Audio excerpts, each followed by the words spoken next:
And I want you to know that we already have undergrads going to Africa and doing marvelous work, and we also have an amazing cadre of graduate students who have been engaged in working on Africa, who have been doing really path-breaking research on the continent.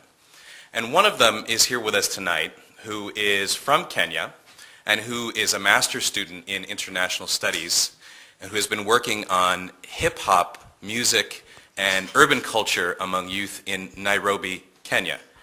Her name is Aisha Yahya, and she will be presenting to you Professor Ngugi wa Thiong'o. So please join me in welcoming to the podium Aisha Yahya.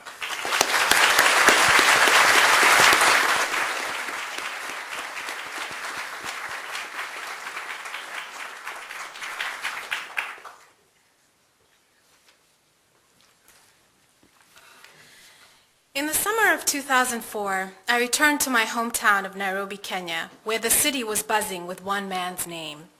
Kenyans of all backgrounds were preparing for the long-awaited homecoming of a national icon, Ngugi wa Thiong'o, who was coming home after 22 years of self-imposed exile. His prominence as one of Kenya's and indeed Africa's and the world's most celebrated and influential novelists and playwrights was manifest as throngs gave him a hero's welcome at the airport. Hundreds more flocked to various venues where he had scheduled talks and lectures as part of his East African tour.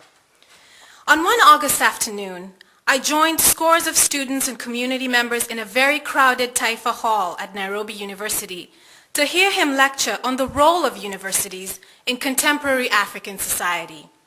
The air reverberated with electric anticipation as people filled every bit of space in the room. Being as short as I am, I could barely see the stage from my vantage point. But as he began to speak, I stopped trying to see him, because hearing him was enough. He expounded on how colonialism had dismembered local communities by forcefully devaluing local languages and cultural forms and imposing colonial values.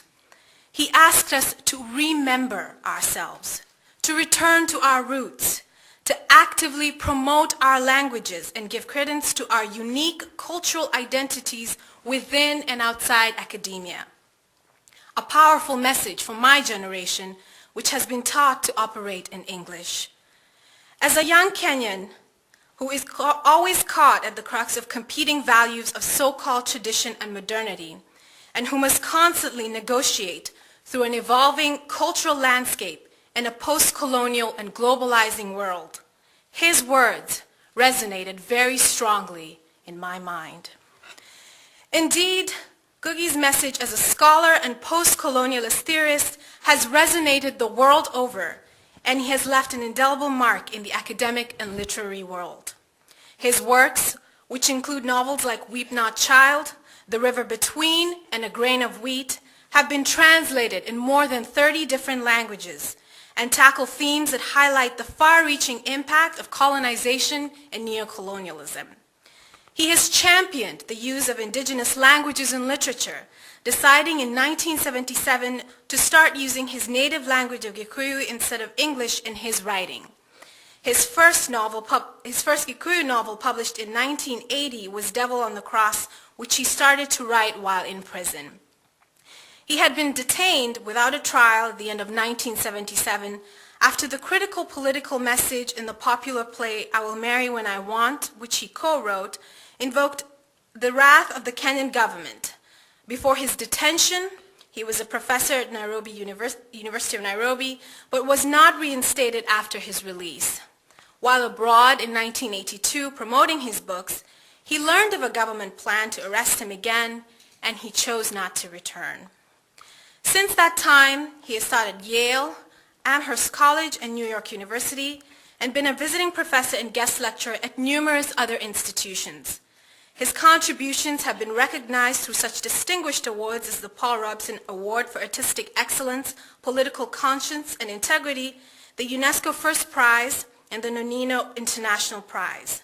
He is currently a distinguished professor of English and Comparative Literature and the director of the International Center for Writing and Translation at the University of California, Irvine. He also publishes Mutiri, a Gikuyu literature and culture journal.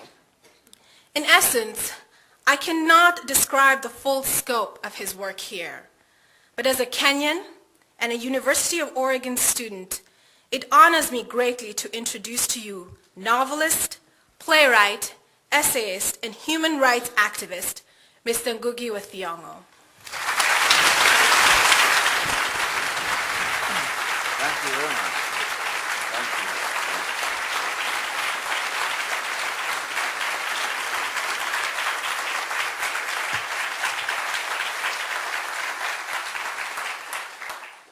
Thank you very much. That was really a very special treat. And, I felt, it was very touching, the words and, oops.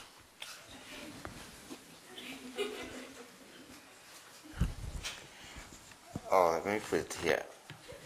Like that. But that will restrict my movement. Okay, I'll try again.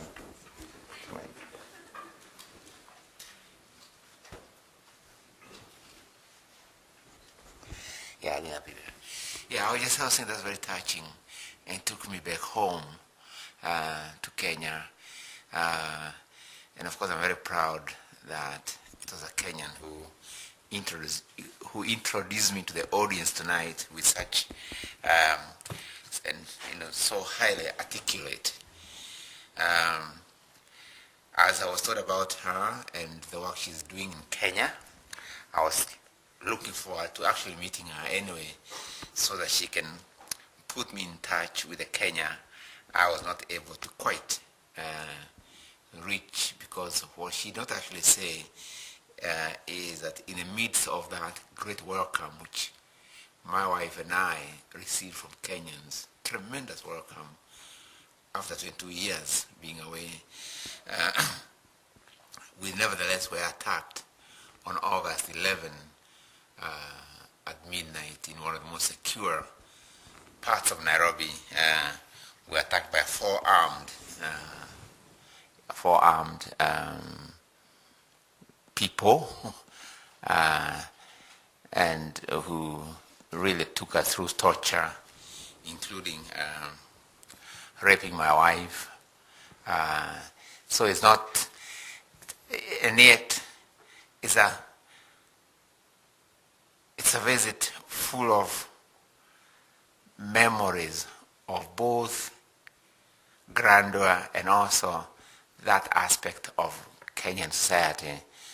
But it was very clear to us, that's my wife and I, that attack on us did not represent the spirit of Kenyan people. And we've been saying this over and over again. And in fact, when we returned to Irvine, we wrote a letter to all the faculty and students who were very concerned about our safety, to actually say that although it was an assassination attempt on us, but it did not really represent the spirit of Kenyan people, who were equally shocked, horrified, angry about the attack, and who continue sending letters of solidarity, particularly with my wife, who has, of course, become very outspoken about that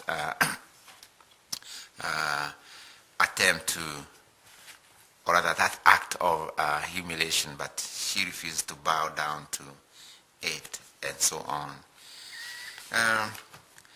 What I want to do tonight, and I must ask with an apology because I've just come from the airport. I don't know whether you are told about my saga. I was supposed to be here much earlier, but when we boarded our plane in Seattle, on our way here, it was diverted to Portland because there was something, I don't know what was wrong with it, because to me it felt fine in the but they said there's something wrong and I had to accept that, because for our safety. And so we have just been at Portland, sort of at the airport, doing nothing, But anyway, so my talk today, I hope it will be informal, and I really hope there will be some questions, because my talks are really built around, questions, so that way we can have interactions, and the discussion can move in any direction that is pertinent to some of the questions and some of the issues we may have in mind, And what I thought I would do is really talk in relation to myself, almost as if I'm introducing myself, but these issues of memory and so on will come into play as I go along, because it's something which has been, particularly lately, has concerned me a great deal, the whole question of memory, and we'll see where it comes into tonight's, dialogue. And I was born in Kenya in 1938, in a country which was colonized by the British, so I was born into a British settler colony, there are two types of colonies in Africa, as you know. There's a protectorate type of colony for commercial, political exploitation, like Nigeria, Ghana, and so on, And also the settler type colony, where there was a sizable European settlement. One of the difference between a protectorate type colony and a settler type colony is the issue of land. Land becomes very basic. In the settler type colony, like Kenya, Zimbabwe, South Africa, Angola, Algeria, but land is not so crucial in struggles, say in Nigeria, especially in the anti-colonial process in Nigeria and Ghana. The land is not the basic issue. Another crucial difference between the settler type colony and the protectorate type is how, in fact, they acquired independence. In nearly all the settler type colonies, the colonization process involved armed struggle. Kenya is a good example, Zimbabwe, South Africa, Mozambique, Angola, Algeria, they are all characterized by armed struggle in the decolonization process, and you don't find the same thing in a non-settler type, like Nigeria, Ghana, Uganda, and so on. So that although there was also political agitation and marching in the streets and so on, and organized, labor and peasantry and so on, but it did not translate into armed, armed struggle. When I started writing books, say in the 60s, just before or in the heyday of the anti-colonial process, in the 60s, a very important, the decade of the 50s to 60s was very, very important, for us, in Kenya, in Africa, and the world, In fact, it was the heyday of what I sometimes call the high noon of anti-imperialism in the world, if you look at the world at that time, after the Second World War, if you look at the map before the Second World War, the global map, it really is almost entirely colonial, except for Latin America, which disengaged itself from Europe in the 18th century, only to fall into a kind of neo-colonial relationship to its northern neighbor. But otherwise, before the Second World War, the world is really covered with colors that are French, British mainly. Yeah. But from about 1947, after the Second World War, India gets, just a couple of dates, for instance, India gets its independence in 1947, a very important event, given the fact that, in a way, India had been the longest, British colony, Remember, India is colonized at about the same time that the Europeans also colonized USA. Remember? Columbus this way, Vasco da Gama that way. Yeah. But 1947, India gets independence. In 1948, Chinese Revolution. China almost a semi-colony. In 1948, in Vietnam, the French had defeated in Dien Bien Phu. Malaysia, in the same 50s, there's insurrection against the British colonial rule there. There's of course the Korean War, which you know about. But it's part of that sort of energy which is coursing through the world in that period. You come across the same period to this part of the world. For instance, if you start from here, 1954, Brown versus Board of Education, 1954, Rosa Parks, bus boycott, 1954, or thereabout. The starts of not only the attack on, say, like the Brown versus Board of Education, really a victory against Jim Crow, so to speak, but really also part of, civil rights movement, that culminates in the 1964 Voting Rights Act here. You go to the Caribbean in the same period, labor movements in Jamaica, in Barbados, tremendous movement. And you come to Africa, armed struggle in Kenya in 1952, in Algeria at about the same period against the French, Ghana becoming independent in 1957. So between the 50s and the early 60s, country after country in Africa is actually acquiring education, independence, And I feel, I'm there. I was in the second year at Makerere University College in Kampala.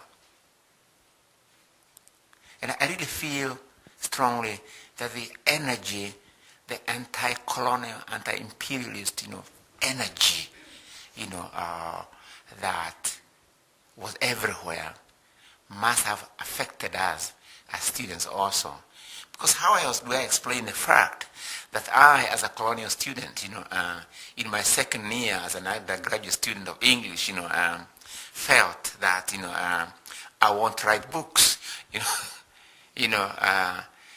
and despite, I wanted to write books, and I felt I could write books, alongside my sort of other assignments, for my college work and so on, because it was extra. And I did, So by the time I came to write Weep Not Child in 1962, I'd already finished the manuscript, The River Between. And in all of them, I was trying to come into to account, to in a way, face my history, our history. Particularly in the novel Weep Not Child, which is very much set in the period of my growing up, of my going to school, under what was then, there's Mau Mau armed struggle going on, and there's a British state of emergency where ordinary laws are more or less suspended, and the brutal suppression of the anti-colonial armed, struggle. And I'm trying to, when I read the novel Weep Not Child, I'm trying to understand that, process. The novel Weep Not Child deals with God of family who work on land for a British settler, but the land belonged to them. So here's a family which is actually working, whose labor is being used to work on the very land that actually belonged to them. And he, the God of family, have a very different, and the white settler have very different attitudes to the same land. They both claim the land for entirely different reasons. So the land issue and the body, the labor, becomes, very, very important. But there's another element which is very, very important, the issue of education. Education becomes an arena of struggle. Many Africans, as many of you will know, even today, the drive for education is still very, very strong. And you have to be in an African classroom, with sometimes, books sometimes are not often rare, but there's a compensation in the thirst, that you find, in people, the anxiety, the desire, the drive, to learn. That continues even today, but it's very, very strong when we were also, growing up. So the God of family take their kid, Njoroge, to school, very happy. He's happy, they are happy that he's going to school, and I want to share with you an English lesson, okay? What would happen is the teacher would put an African word on the blackboard, or an English word like stand up, and its equivalent in an African language. In my case, or in Njoroge's case,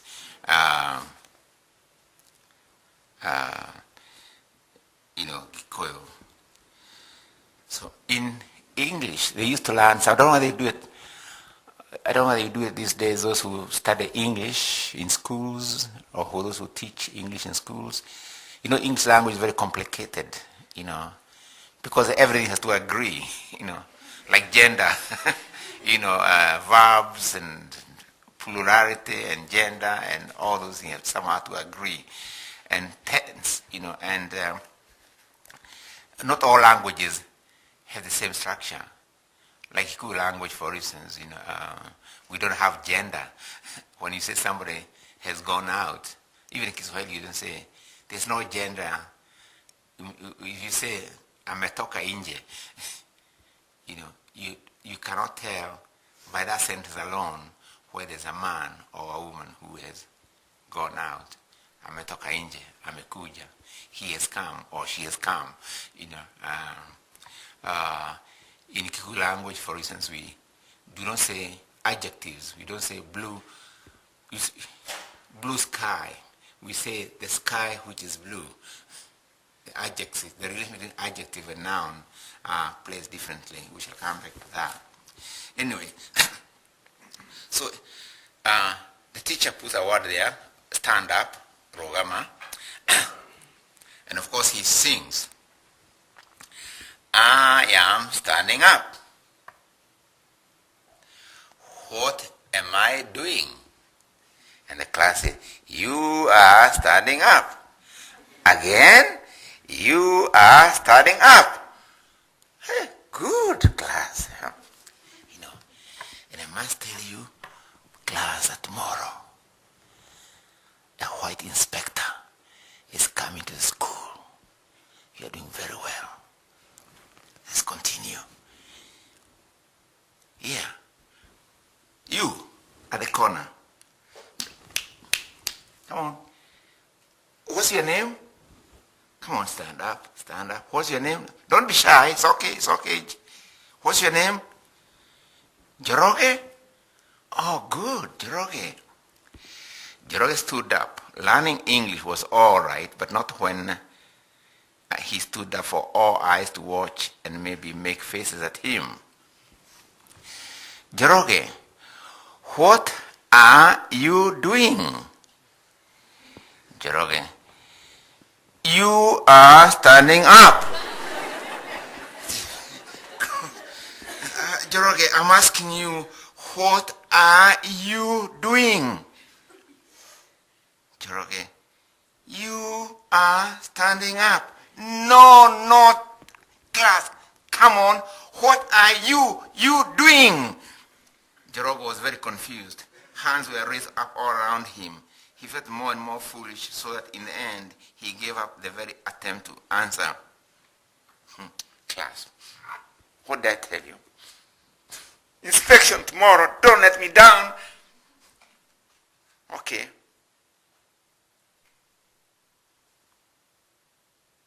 Here. Yeah. The girl, Moyaki, stand up. Good, Moyaki, good. Show these boys what girls can do.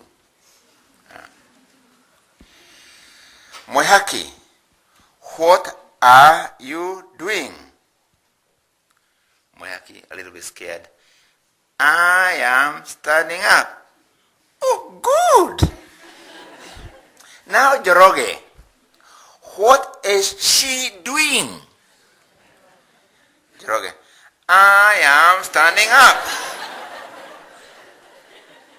The class giggled. The teacher is very annoyed now and is screaming, class, what is she doing?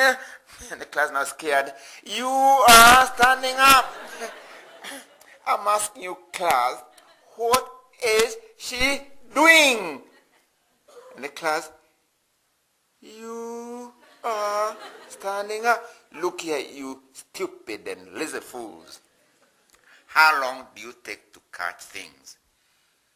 Didn't we go over all this yesterday? If I come tomorrow and find that you make a single mistake, I'll punish you all very severely. Yeah. And she walks out. Now, that's just a taste of learning English, and later, I published a novel in 1964, delivered between 1965, the year I was graduating. Later I went to University of Leeds in England, and again, when studying there, I also wrote my novel, A Grain of Wheat, very different in the way it structures narrative and so on. I was much more interested in multiplicity of voices and so on. And later, along the same lines, I wrote another novel, Petals of Blood, which was published in 1977, I believe, 77. By then, I had returned to Kenya. I was a professor of literature at the University of Nairobi. I want to go into all the details, of that adventure.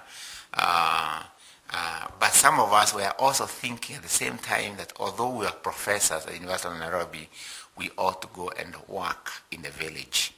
The accent was on taking culture to the village. And we thought that we would build this culture business, around the issue of theater and literacy program. And we chose a place called Comparative, which is about 30 kilometers from Nairobi. Now, all this time,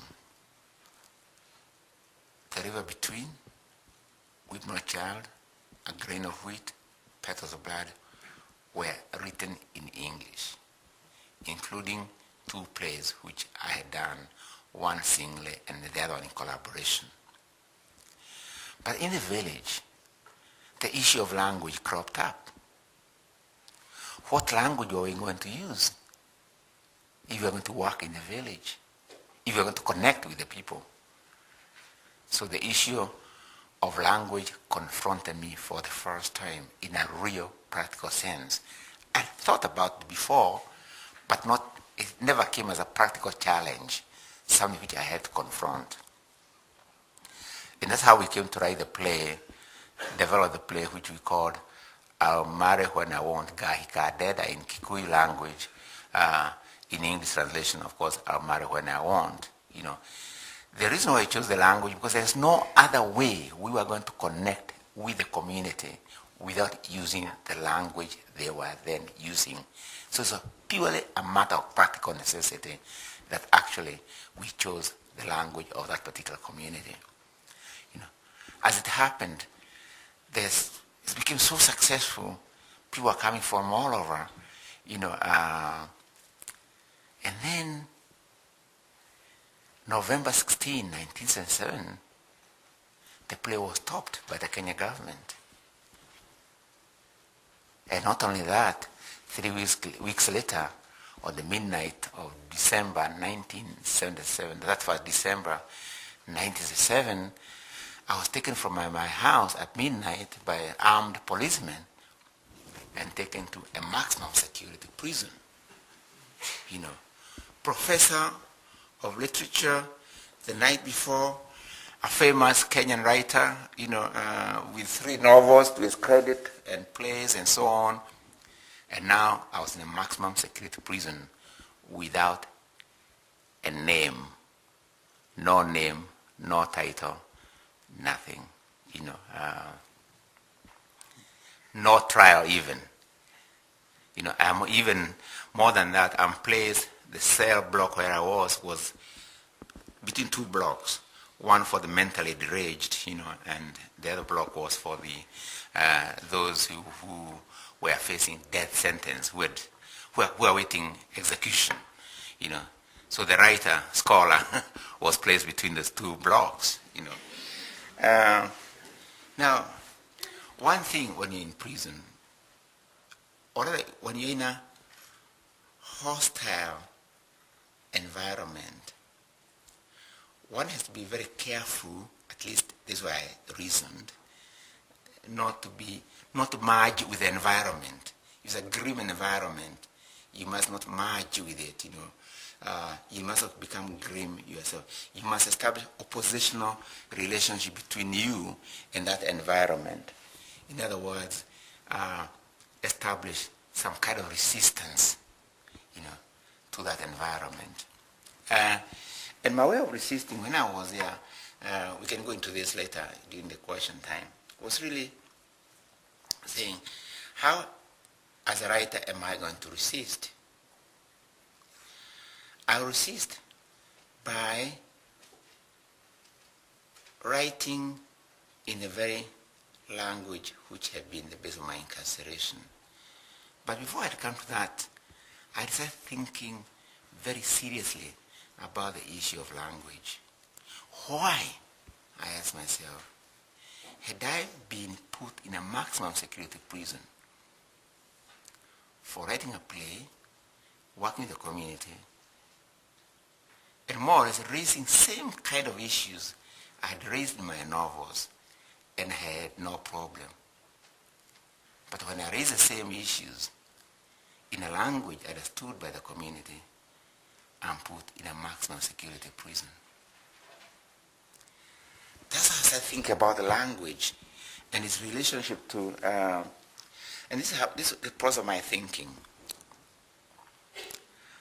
In all situations of the dominating and the dominated in a colonial situation, I found, or I came to the conclusion that, or I found that the dominating always imposed their language on the dominated. Again, why? I kept on asking myself. So this forced me to look again at the whole colonial project. And for me, I saw colonialism really basically as a process of alienation. As a process of alienation. Like the characters in my novel, Weep No Child, the land is taken away.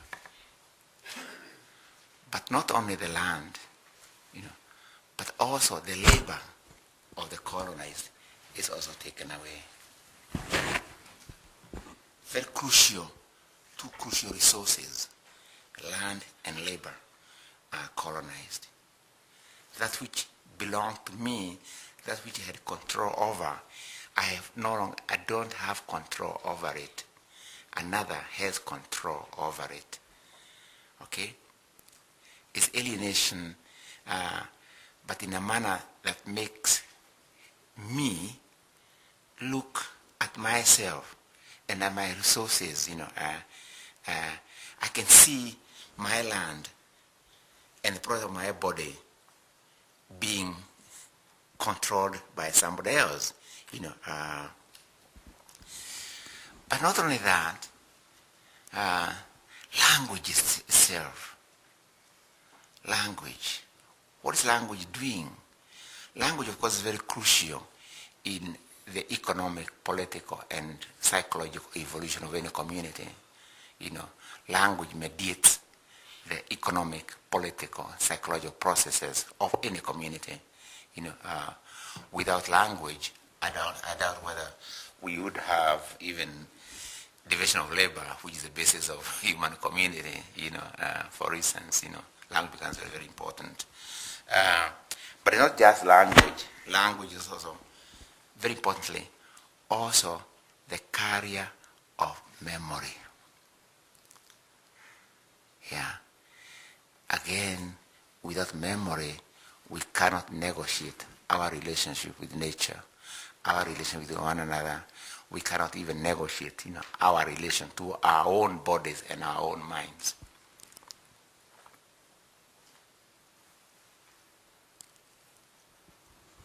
So why then does a colonial power have to impose their language on the colonized?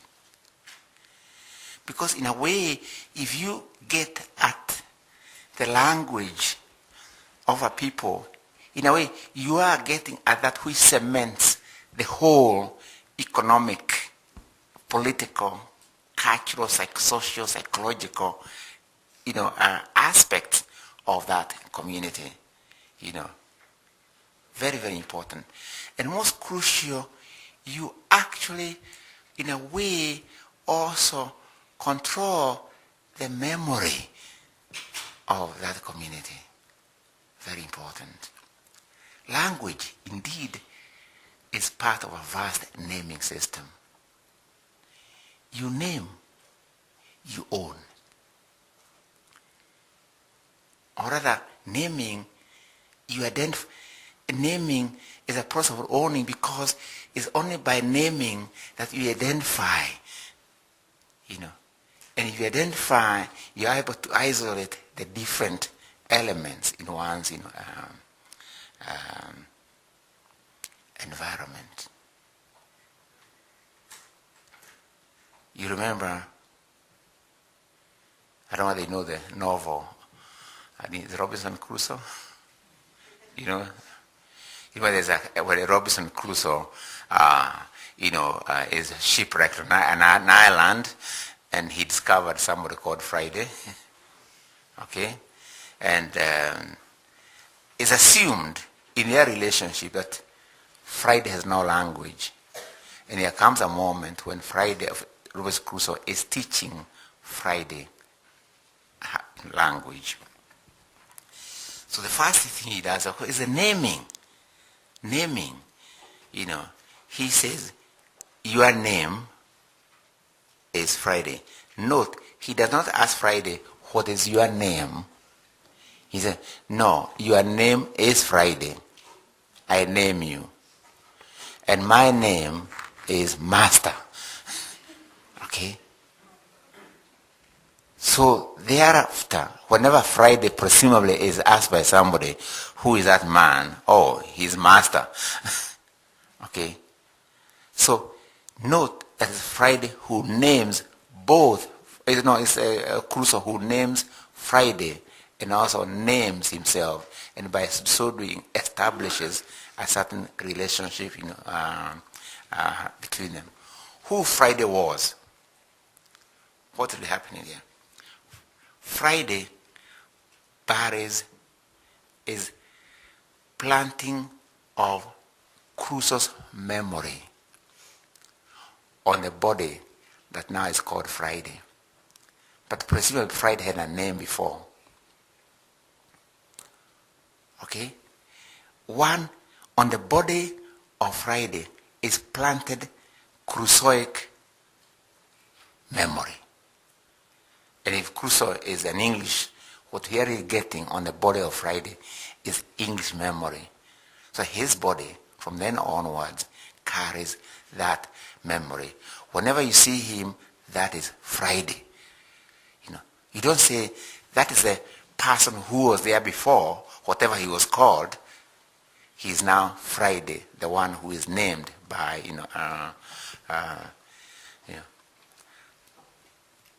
I recently went to the year 2003. I was invited by Biko Foundation to give the fourth annual Biko lecture. And I went to, Biko was born in Eastern Cape, an area which has produced Mandela, Mbeki, many of the most important intellectuals in South Africa, and who had a very big impact on the rest of the continent in terms of in every field, where most of them were born in that area. So I'm traveling there, and the first town I come to is called Queenstown. Then there's another one called Kingstown in the same area. Then I go to another one, Williamstown or something, I come to a town called Berlin, Frankfurt, the street name are the same. And I'm looking around to see a name that somehow or other that tells me about any of these giants of African thought who has come from that area. Nothing.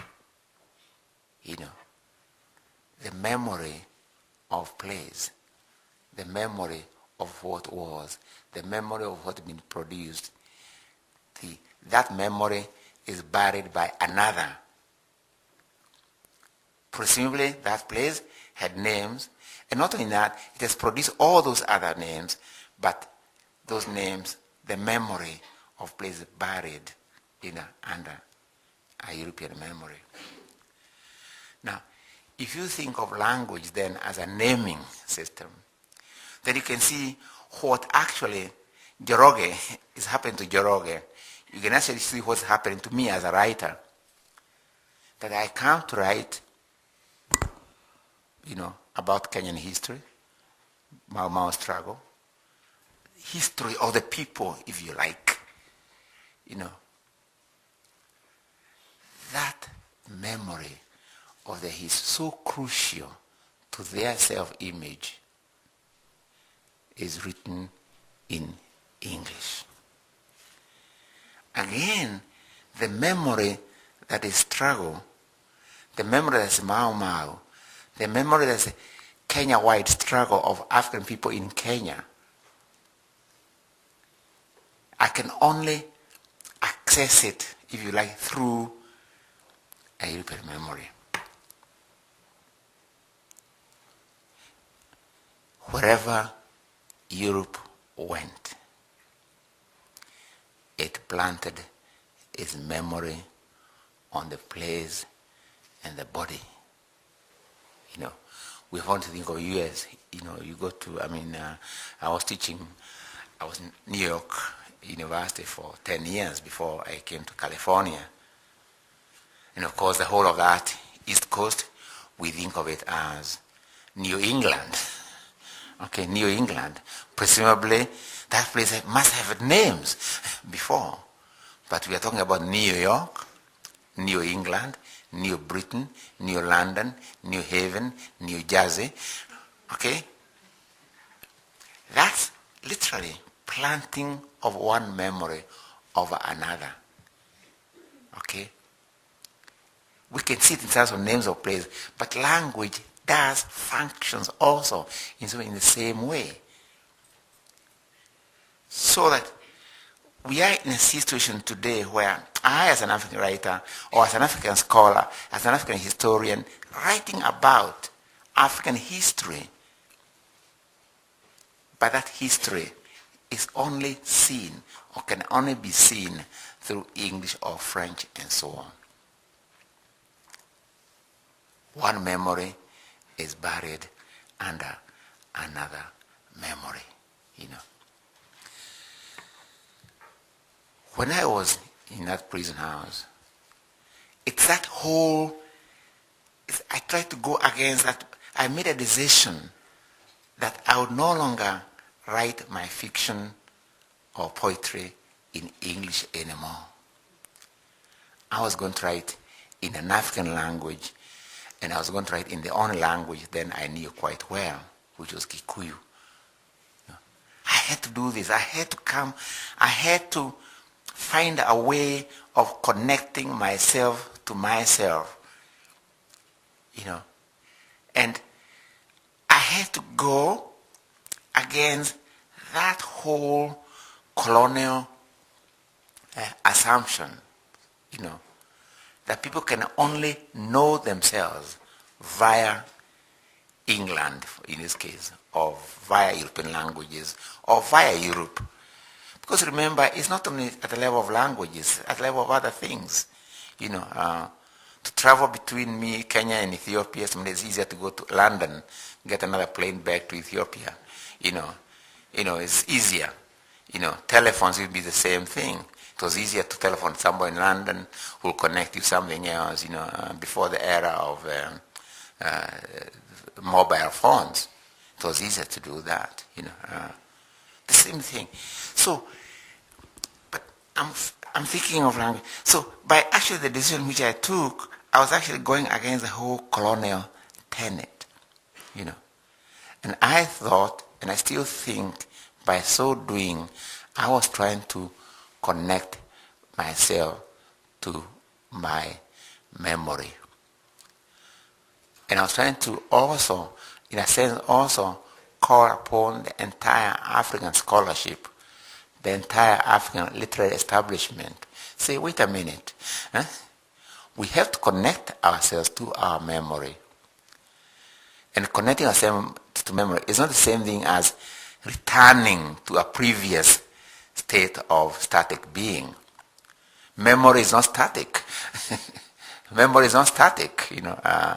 We remember, we build on what we remember. So memory is also important for what we build. Memory is actually, you think of memory, it's not only do we remember that which has been, it's also memory which helps us project what is to come. Okay? So there's a way in which memory links the past, yesterday, today, and tomorrow. Okay? And that's a memory which I think we as African writers should connect ourselves to. Not only really writers, but also scholars generally. I think, particularly African scholars, and even when you teach in English, like in this academy and other places, I think we should sensitize people that there are other languages, that the English language is not the only language. True, we cannot teach all languages in a class like here, but we can sensitize people that there are other languages. Let me give you an example of scholarship, what we do. I'm sure, I don't know whether all of us do, but all of us, whether we are historians, and culturalists, we go and do research in Africa. All of us do that, or other places.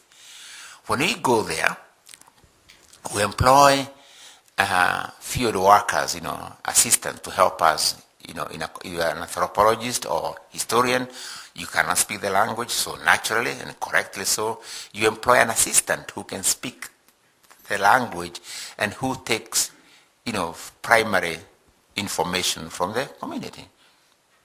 In most cases, the informant will write those notes in English. The people are talking to him in whatever language, but he or she will take those notes in English. So those notes taken in English becomes now primary source. Becomes primary source, and when that work is published, the primary sources will be the field notes. In most cases, if actual field notes are taken in an African language, what the researcher gets, what is African or non-African, is the English translation of those notes. And the original notes in Africa are torn and burned.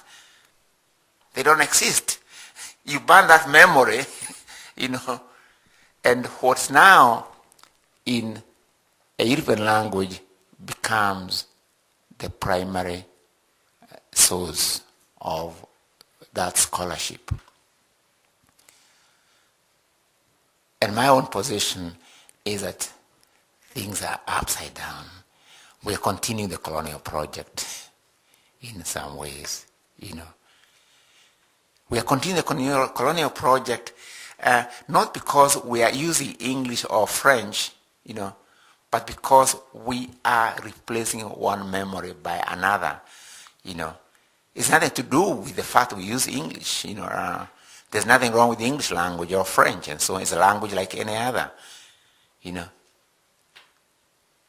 But there's something colonial about the way in Africa, post-colonial Africa, we have turned away from the primary languages for restoration of memory into other languages. This is what's wrong. It's not acquisition of English. It's not a question of French and so on. That's power. If you have your own language and you add more languages, that's power. But it's a colonial. When one says, I can only talk about myself. I can only know myself by traveling to Europe. If you want to look at Kenya, I must go to London, then look at myself.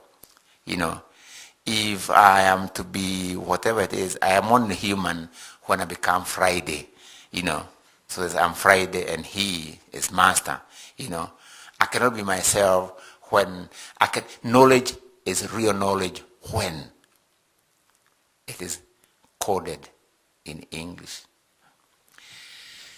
So the second thing I want to read is a small extract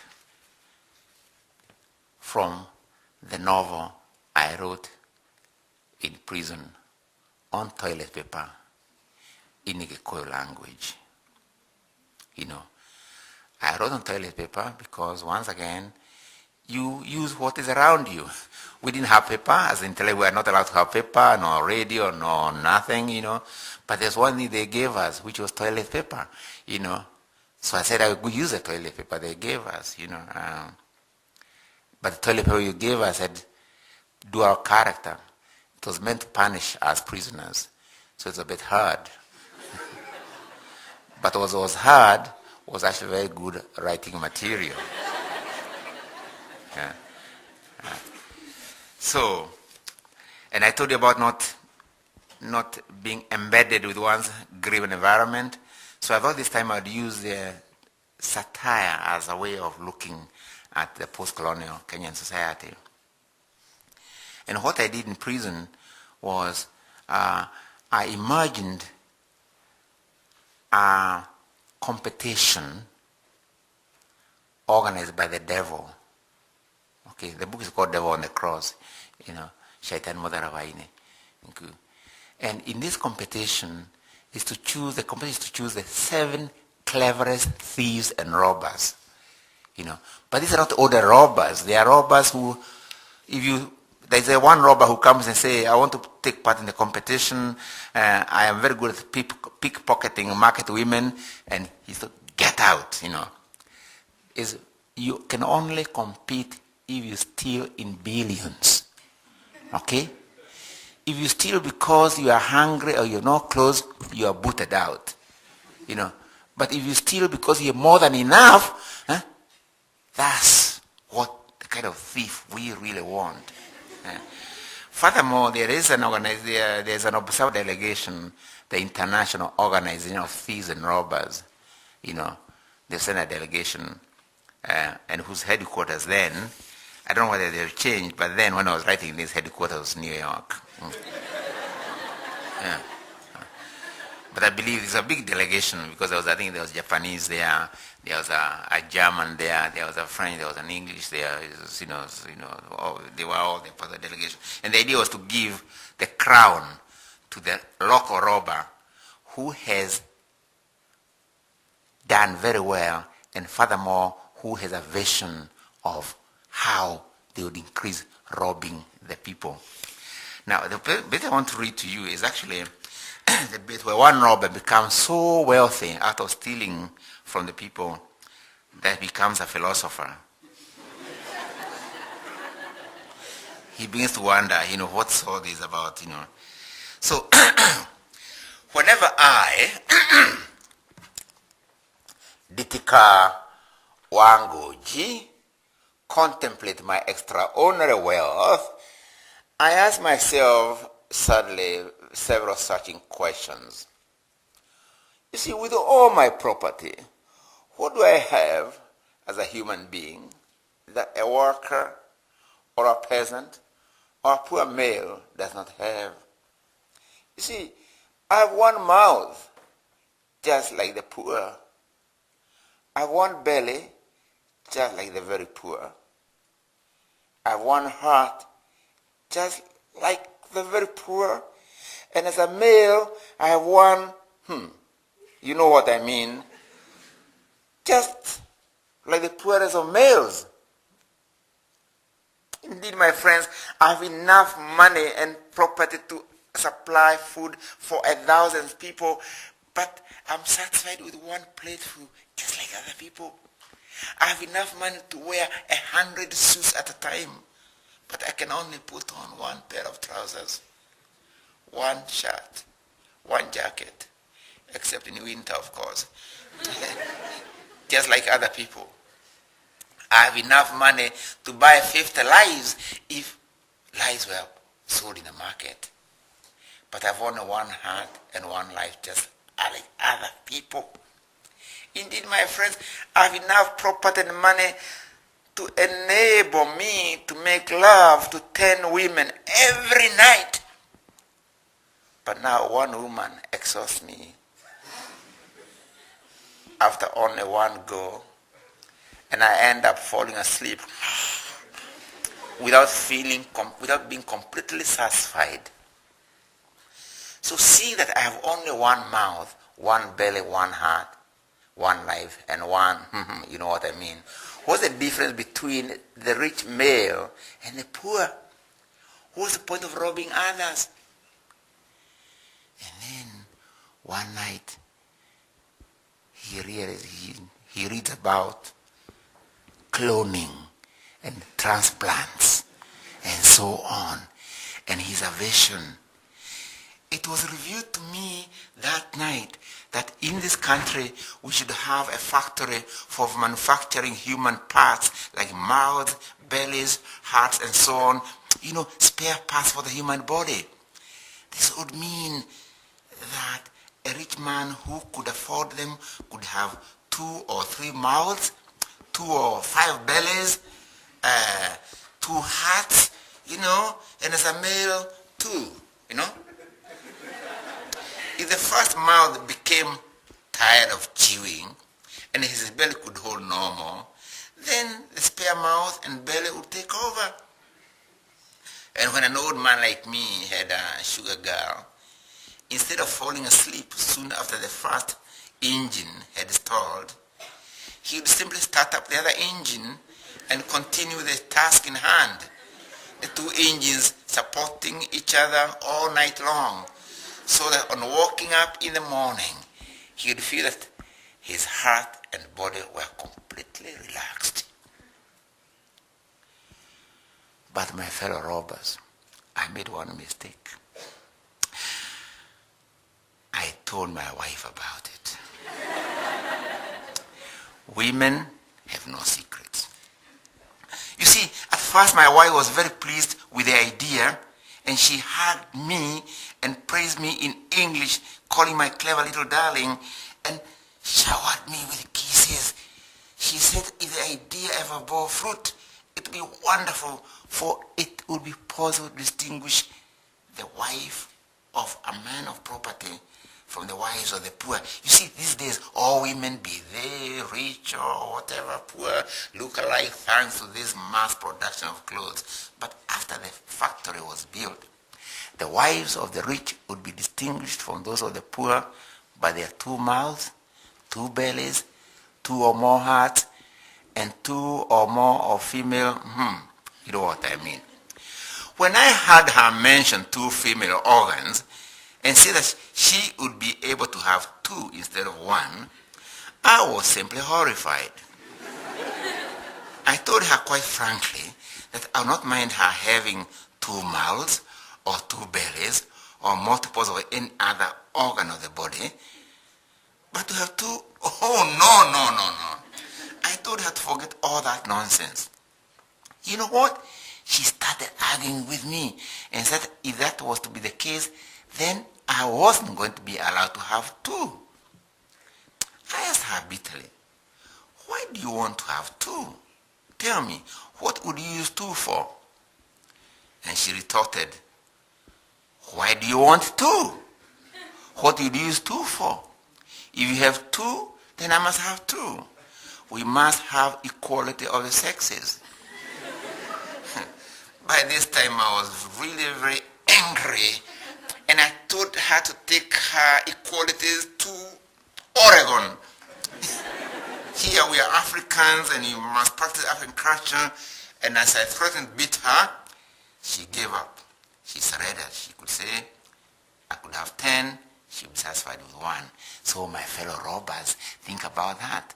We male robbers could have 2 mouths, 2 bellies, 2 hearts, multiples of that, and hence several lives. Our money would buy us immortality. We would leave death to the poor. You, fellow robbers from New York, the crown has found its owner. Now, the book when came out in Kikuyu language after it came out, was very well received by the people and so on, but of course eventually I was forced into exile. And I want to just to read the last bit from my book called Matigari, which was written when I was in exile. Again in exile, I was faced with the same problems. I'm in an English language environment in London. How do I keep faith with my commitment, right, in an African language? Again, I did the same thing as I did in prison. I said the only way I can cope with this is the only way I can exist is actually by writing in Kikuyu language when I'm in London. Now, the novel Matigari, quite quickly, and actually also, this also shows that trying to recover one's memory has certain consequences, adverse consequences. The novel Matigari, written in Kikuyu 1986, tells of a person who has been fighting in the mountains for a house which he had built. And the house is taken by a white man, so they are fighting together in the mountains. But the moment he defeats the white person in the mountains, he comes home to reclaim the house. But he finds his house occupied by the sons and daughters of the very people he thought he had defeated in the mountains. By this time, he has taken off his belt of sort of gun in arms. He has put on a belt of peace. But he's struck by the irony of history. And it's this. He looks around and he sees that the people who produce are the ones who go without the benefits of what they have produced. He's a tiller, tills the land, he says, but he or she is not the one who controls the harvest. A tailor makes clothes, but he often goes without clothes himself. A builder builds a house, but he often lives in a veranda. So tell me. So he goes to students, to professors, to people with knowledge, to everybody. Tell me, where can a person find truth and justice in his land? And for that question, he is put in a mental asylum. Fortunately, or rather unfortunately, or whatever, depending on who is talking about it, he does escape along with other mad people in the same mental asylum. And in this fictional African country, everything stops because now the military, the police, have been us to get these crazy people. So the radio station, which is the only one in the country, called the Voice of Truth, is giving breaking news. Breaking news. One Mogaboama. This is another police announcement. The public are requested to report to the nearest police station anybody found speaking like a madman or dressed in rags like a madman, or anyone with unkempt hair like a madman, or anybody seen asking awkward questions like a madman, or doing things which only a madman would do. The police are saying that all those who are not crazy must shave off their beards, cut short their hair, and keep it tidy at all times. They must not, must not wear rags. It so happened that when an elderly woman and her husband were rummaging through some dustbins, they were obviously a homeless pair, they came across posters bearing the pictures of Jesus Christ and Karl Marx. "Ah, here are those lunatics we have been hearing so much about," said the woman to her husband. And he agrees. "Yes, you are right, my dear. They have long hair and long beards, just like the lunatics," the man exclaimed. So, since as a reward, they each carried a poster and headed for the nearest police station. And the police are not amused by this. "Nyinyi wena wazimu, you are crazy yourselves. We want the actual madmen, not their photographs. Go and bring those madmen here, or better still, take us to where they are hiding." So the police go and look for Jesus Christ and Karl Marx in their hiding place. But they don't find them. So this back in the air, this is the Voice of Truth. This is an urgent announcement. The Minister for Truth and Justice has authorized the police to shoot down or made people shoot on sight, including those two, if they are found. And then, after half an hour, the police have set up roadblocks in all the roads in their continuing effort to arrest escaped madmen. Many buses, are being searched, as it is believed that some of the madmen might have opted for public transport to escape. The police have asked the drivers of public transport to report anybody without bus fare or anybody seen hitching a lift. Now let me tell you, this country that we are talking about had tourism was very important. And just to describe, in the country, many of the tourists came from, and probably there were even a few from Oregon, I understand. And some of them were, this thing you carry on your back, what do you call them? Backpacks? And others have you seen some people with jeans like mine, but they have patches on the knees here, torn. Some of them have bullet holes or something, And others have patches here or are torn here, and you can see through, not quite, but you can see the underwear and so on. And you may have seen others with hair with colored green and, like porcupines and so on. And of course, they are being harassed everywhere. First for asking for a lift with those packs and their long hair, and they are taken to police station, which of course alarms the American embassy and the British governments. They complain. So the Voice of Truth is back in the air. This is the Voice of Truth. The police have been told not to harass white people, even if they are wearing long beards and have unkempt hair, or even if they are dressed in rags and dirty clothes, or even if they are asking for lifts, or even if they are without bus fare. The police made this announcement after the United States and British governments complained through embassies here that their citizens are being harassed on the roads in the belief that they are madmen merely because of their beards and their long and kempt hair. The Minister for Truth and Justice apologized profusely, and he warned black people against racism. The public were warned against finding fault in people simply because of their white color. The chief of police has told the public, members of the public, that in any case, white people never go mad.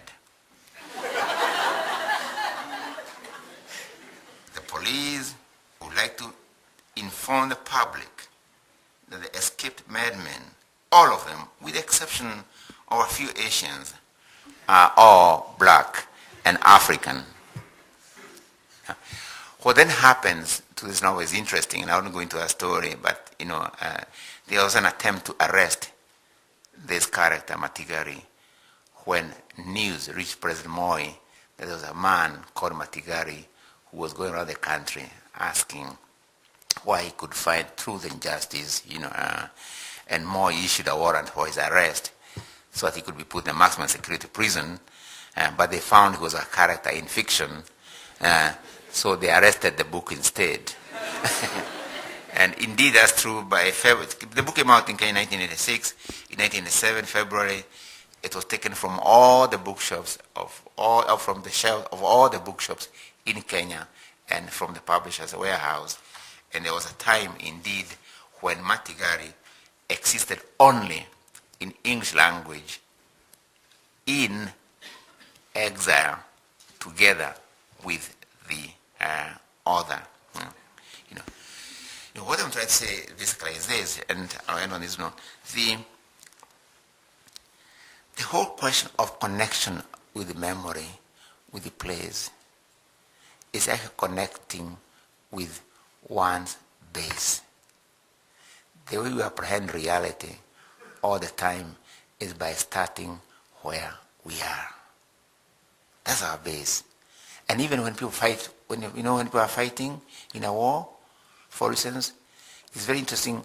They try to secure their base while destabilizing the opponent's base. Okay? Secure your base, destabilize the enemy's base anyway. We cannot, the cognitive process is a process of adding to what is around us. Okay? When I came here, like since we have been lost, I was in Portland, maybe if I didn't know what I was going to do when I arrived here, because I didn't know whether anybody was going to meet me at that hour. But suppose I had called here and found any one of you and said, I'm Professor Ngugi, I'm lost, I don't know how to come to Oregon University. The first question you have to ask me is, where are you, Professor? But suppose I said, I have no idea where I am. You tell me, so okay, Professor, but look around you. See what you can find there. Suppose I said I cannot recognize anything around me. There's no way you would have been able to help me to get here. I would have to know where I was so I can find connection between where I was and this place. Okay? Very, very important, And so also is a question of memory, the question of place, the question of local knowledge, the question of our bodies, the question of our minds. That's our starting point towards connection with other people, And this memory is what I've been challenging African scholars in Kenya, like when I returned, in Kenya, in East Africa, in Africa, to connect ourselves to that memory. Not become prisoners of that memory, but connecting us to that memory as our starting point in our engagement with the world. And if you ask me today, what's the role of a scholar in a post-colonial Africa, particularly African scholars, I would say that's a very important challenge. It's a challenge which we have to take up at all costs. Thank you.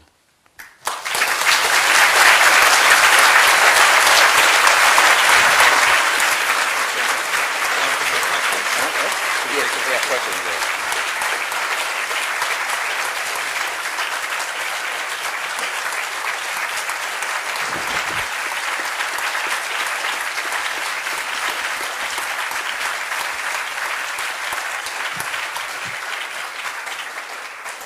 Thank you, Professor Ngugi. We have time for about 10 minutes worth of questions, and I ask you to, since the hour is late, please keep your questions brief and succinct.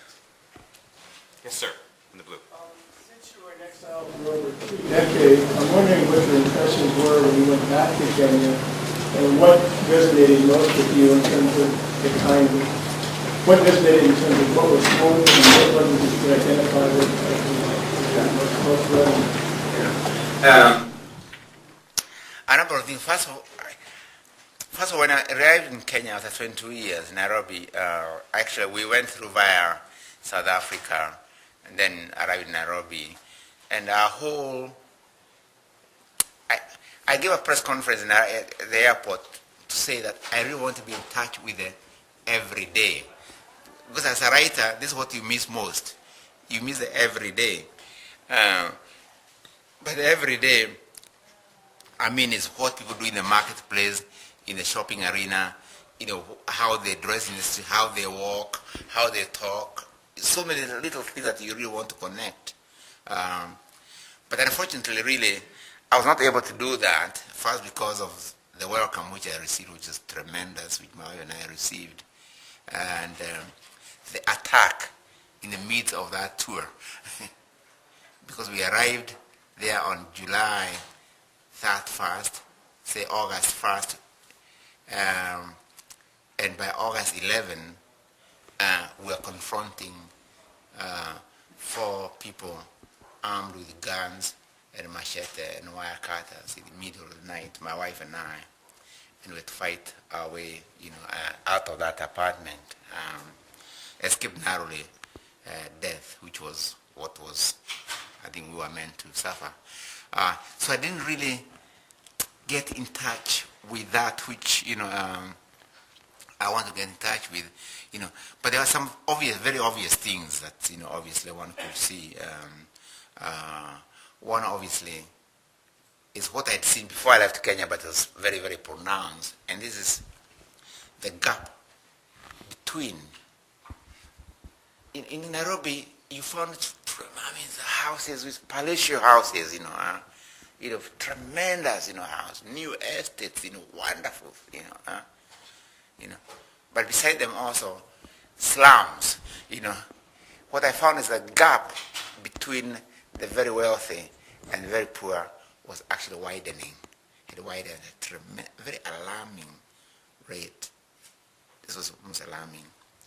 And for me, it was alarming because this is not, for me, this actually reflected also the world as I see it, the globalized world as I see it. Because when I look at the world quite quickly, I see it, the gap between the few rich nations, say around the G8, and that of the rest of the world, the gap is widening, not closing, okay? Widening, But I also look at the within nations, and I see the same gap, whether it's here or or Nairobi or South Africa. So between nations, the wealth of a few nations and the poverty of majority of nations, that gap is widening. But also within nations, the same gap. For instance, here in this country, it would seem that with all the wealth that there is in this country, we don't have homeless people in California or say, or New York.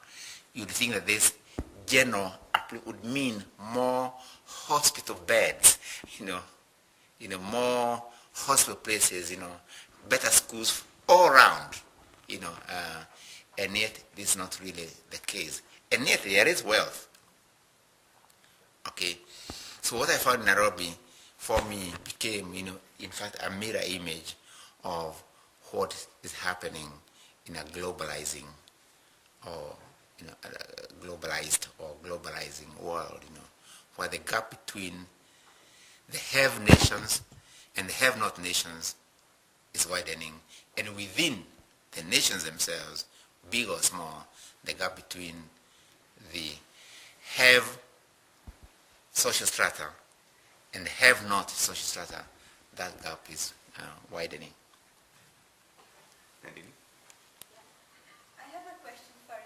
Also, in lots of your novels, you talk about armed struggle, and here you really talked about memory. So I was just curious that how will you talk about the relationship between memory and armed struggle, or how memory actually becomes important in a class struggle or armed struggle in the context of the colony? Of course, in the colonies, as I said, armed struggles, it's happened that historically that where there was the land question was often resolved, or it's armed struggle was part of that decolonization process, but really, underlying everything, memory is crucial, because even when people are fighting, what underlies the decolonization process, the drive towards decolonization, is really an attempt to connect with one's memory of place, memory of one's place, memory of one's body, memory of one's mind, Because as I said, memory, even in a human community becomes, we can't think of education really without memory, because it connects tomorrow, today, and yesterday, We remember the past, but we also project the future, The skills we get out of our connection with our environment is stored in our memory and so on, So when that is pruned or when it is connected, it disturbs all the other, processes. So I'd put the question of memory as being primary. The other things, armed struggle is not a name, obviously. I mean, it cannot be a name. It just happens that there are cases where this has happened, but you don't say, oh, this society, we must armed struggle, but struggle underlies all our being anyway.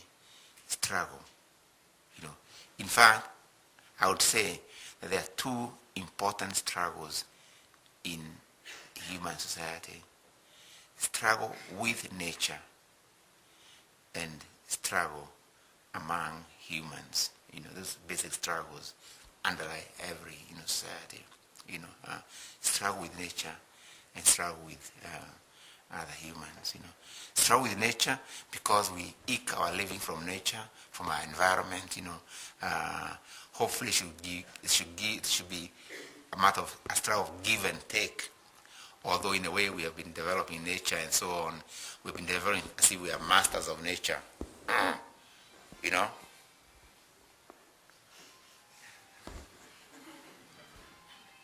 That.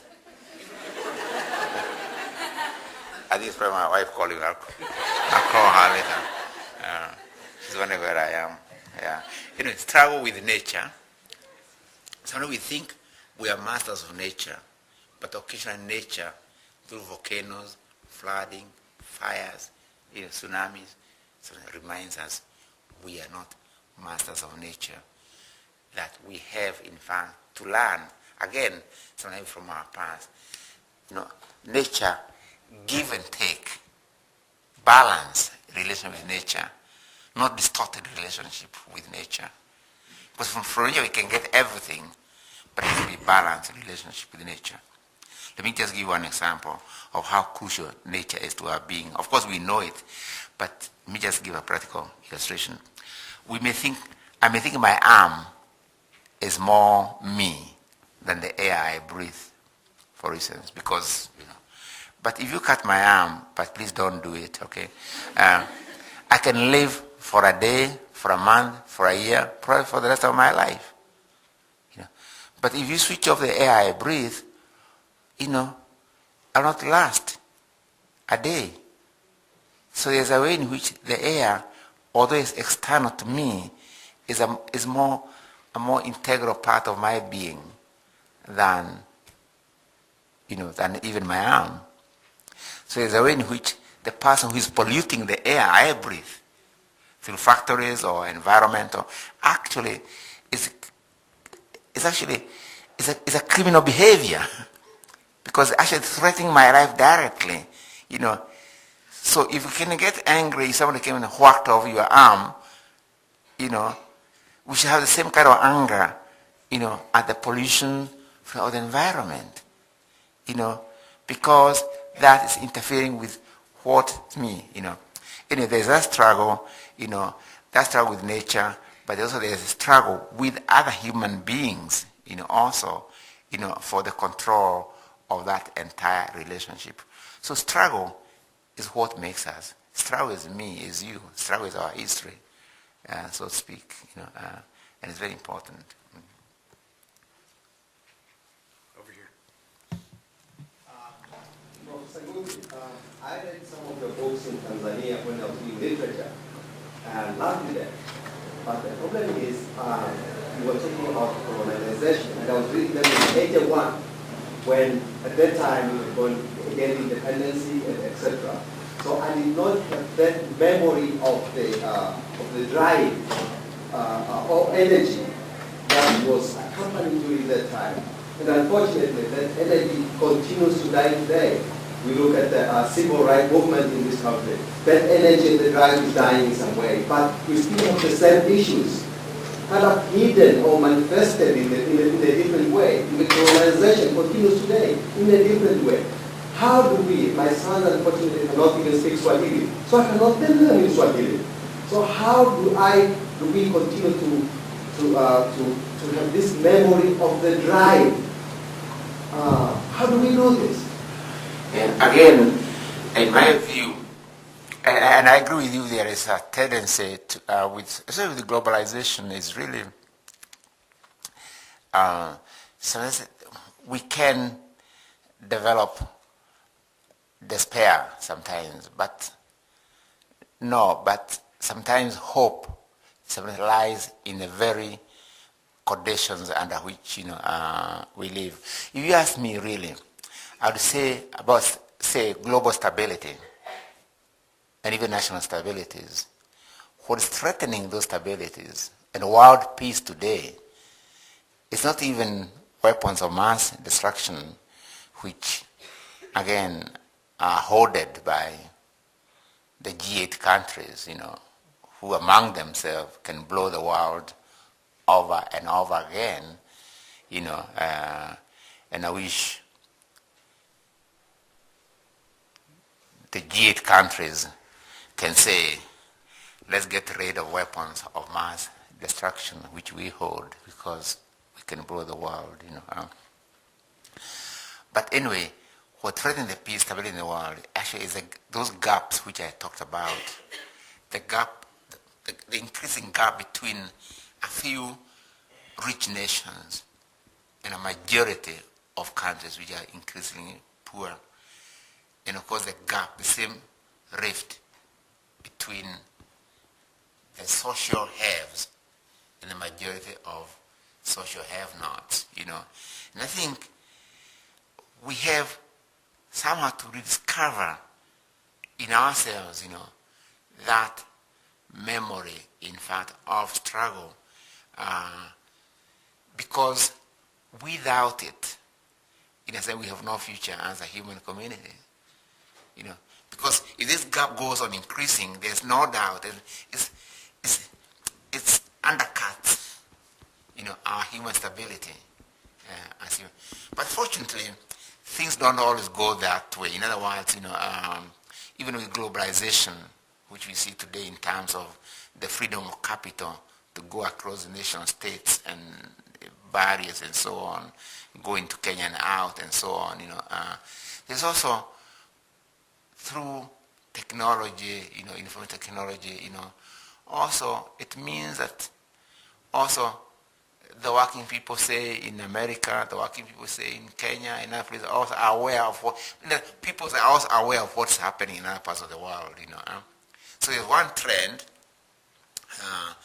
which is globalization, but there's another trend also, which is globalism. If I might make, if there's a distinction between globalization and globalism, the sense that we can, in fact, make, a human community, but that community can only be made by us, through struggle. In other words, we really have no alternative but to rediscover those memories, of struggle. And struggle does not always mean armed struggle, by the way. It's struggle in every way. Struggle. Even struggle, even ideas. The struggle over images. For instance, is a struggle. For instance, the struggle over ideas is a struggle. The struggle as to whether we call Africans tribes is important in the self-conception of those people and so on. Tribes meaning a collection of people with maybe kinship, but without stabilities of language, of territory, of economy, and so on. So it's in Nigerians, Yorubas, who are 30 million people, can be called a tribe. And Norwegians, who are only 4 million people, are a nation. Yeah? And even we call ourselves tribe. You ask me, I'm a Kiku tribesman. What's a Kiku tribesman, Yeah? So, those kind of even self-conceptions, how people conceive themselves, how people describe themselves, how they are described, even that is a very important, element of struggle. How we conceive ourselves as a human community, whether indeed we are meant to feel despondent. There's nothing we can do about our environment is important, or whether we feel, yes, we can do something about our environment is also important.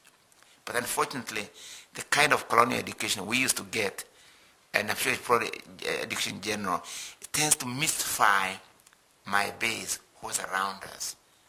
We tend to know more about that as farthest removed from ourselves, and very little about what's around us. And as I said, for me, knowledge, if I'm in Oregon, I should know Oregon. That's my starting point, what connect Oregon to other places, to the world, to China. I can see the connection between the two. Yeah. Well, in conclusion, let me risk planting a few memories. First, the conversation will continue. Professor Ngugi will be interviewed on UO today, which will be broadcast in the coming weeks, and I hope you'll be able to tune in. Second, let me take a moment to offer three sets of thanks. First, thanks to the co-sponsors of tonight's event, the International Studies Program, the Savage Endowment for International Peace, and the Oregon Humanities Center.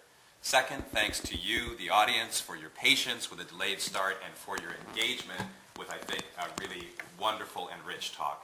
And finally, please join me in thanking Professor Ngugi for joining us tonight.